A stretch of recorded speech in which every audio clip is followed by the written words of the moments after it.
आज আমি তৈরি করব টমেটো সস। তো আমি টমেটোটা আগেই কেটে সিদ্ধ করে রেখেছিলাম। এখন আমি এটা ব্লেন্ড করে নেব।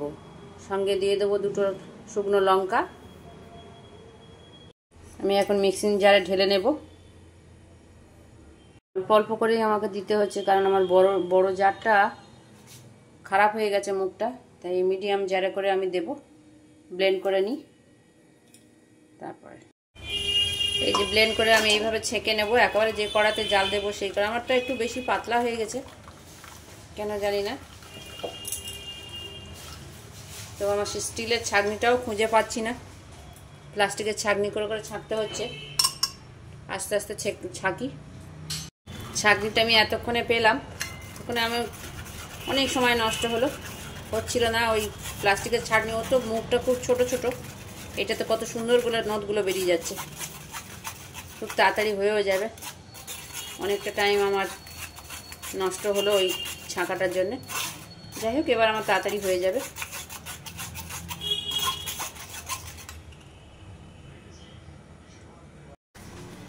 এই যে আমার রসটা হয়েছে, ছিবড়ে এইটুকু বেরোলো।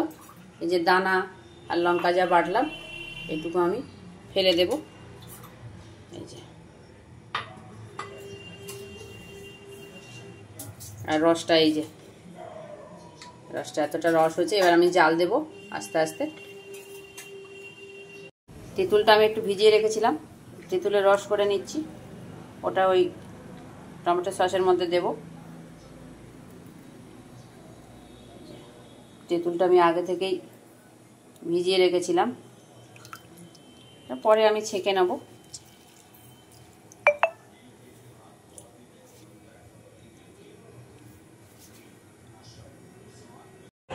গ্যাসটা আমি জ্বালিয়ে দিলাম, বসিয়ে দিলাম কড়াটা। এখন এই রকম অবস্থা আছে, আস্তে আস্তে ফুটুক, তারপর আমি মিষ্টি টিষ্টি দেব।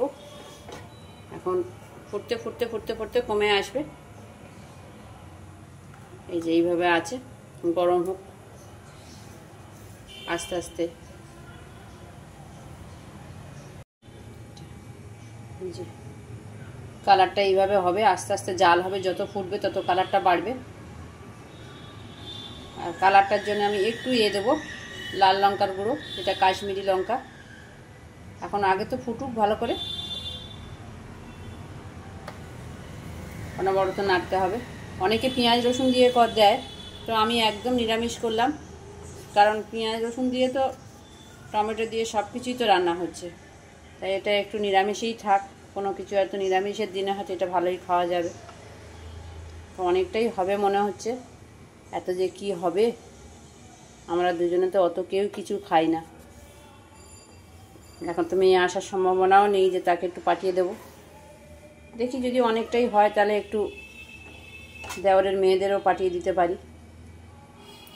ছোটোটাও আছে বাড়িতে, মাঝে মধ্যে আসে ওর বাবা মার কাছে, তখন হয়তো পাঠিয়ে দেব। দিয়ে দেবো একটু বিট লবণ, অল্প করে বিট লবণ দিয়ে দিলাম। আর দিয়ে দেবো একটু লবণ, সাদা লবণ। আর একটু ফুললে আমি আবার চিনি দেব। চিনিটা একটু পরেই দেব, একটু শুকিয়ে আসুক, নাহলে চিনি দিলে আবার প্রচুর জল কেটে উঠবে। তো লাফাতে শুরু করেছে, তাই ঢাল তলোয়ার দিয়ে আমি ঢেকে দিয়েছি। ঢাল তলোয়ার নিয়ে বসে গেছি আমি একদম। ঢাল দিয়ে ঢেকে ঢেকে এই যে সাইড থেকে আমি একটু করে এরকম চেষ্টা করছি, কিন্তু পুরোপুরি হচ্ছে না। মারাত্মক ঠিক হচ্ছে। আমি 4টে শুকনো লঙ্কা একসঙ্গে ব্লেন্ড করে নিয়েছিলাম, তার জন্য কত সুন্দর। চিনি দিয়ে দিলাম, চিনি দিয়ে নাড়তে হবে কন্টিনিউ। দিয়ে দেবো একটু তেঁতুলের রস। তেঁতুলটা তখন আমি দেখিয়েছি, অল্প করে দিয়ে দিলাম। একটু পরে ভিনিগার দেব। খুব ফাটাফাটি করছে, আমি এবার দিয়ে দিলাম ভিনিগারটা।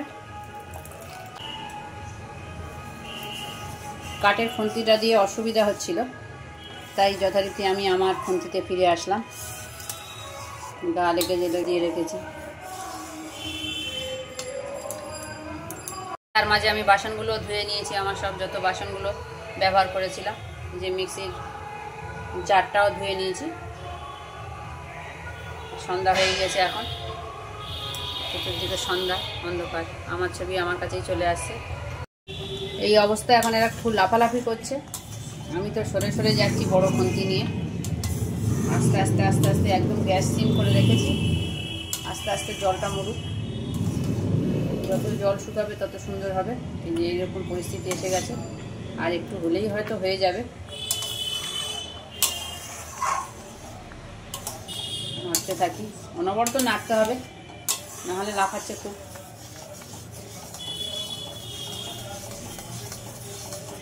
হাত বন্ধ করলেই খুব জোরে জোরে ফাটছে। কেমন এই যে, তাও তো গ্যাস একদম সিম করা। তৈরি হয়ে গেছে আমার টমেটো সস। আমি একটা প্লেটে তুলে দেখবো যে কেউ গড়িয়ে যাচ্ছে কিনা, জল বেরিয়ে আসছে কিনা।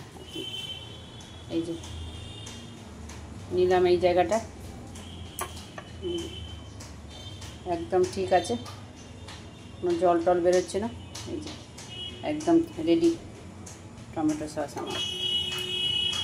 এবার আমি একটা ঠান্ডা হয়ে গেলে কাঁচের জারে ভরে নেব। কড়া থেকে আমি নামিয়ে নিলাম, স্টিলের বাটিতে আপাতত ঠান্ডা হোক, কারণ অ্যালুমিনিয়ামের কড়াতে আমি তৈরি করলাম তো, ওর একটা নিকেল ওটার ভয় থাকে, তাই জন্য আমি স্টিলের বাটিতে এখন আপাতত ঢেলে রাখলাম। এই ঠান্ডা হোক, তারপর আমি কাঁচের জারে ভরে নেব। এখন আমি সসটাকে কাঁচের জারের মধ্যে ভরে নিচ্ছি অল্প অল্প করে।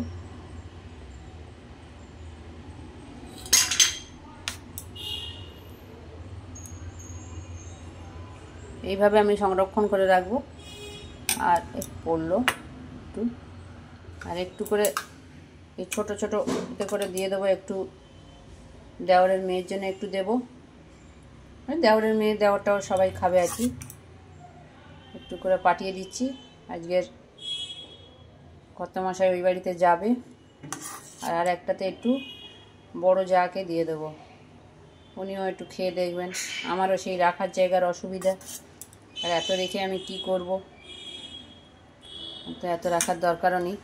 বাদবাকিটা আমি ভরে নিচ্ছি। আর একটা কৌটো নিয়ে আসি, নিয়ে এসে সেটাতে ভরি, আবার আর একবার করার চেষ্টা করি। তখন এত টমেটো অ্যাভেলেবেল থাকবে না, তবু চেষ্টা করব, দেখা যাক। মেয়ের জন্য তো আর পাঠাতে পারবো না, কি আর করা যাবে।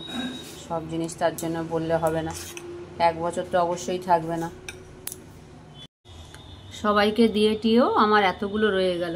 এই একটা ঘুটি কৌটো, আর এই একটা কফির কৌটো শিশিতে, অনেকটাই রয়ে গেল, তাই এত আমার খাওয়ার লোক নেই। যাই হোক, এই পর্যন্ত শেষ করছি। যদি ভালো লাগে একটু লাইক, শেয়ার, একটু কমেন্ট করে দিও।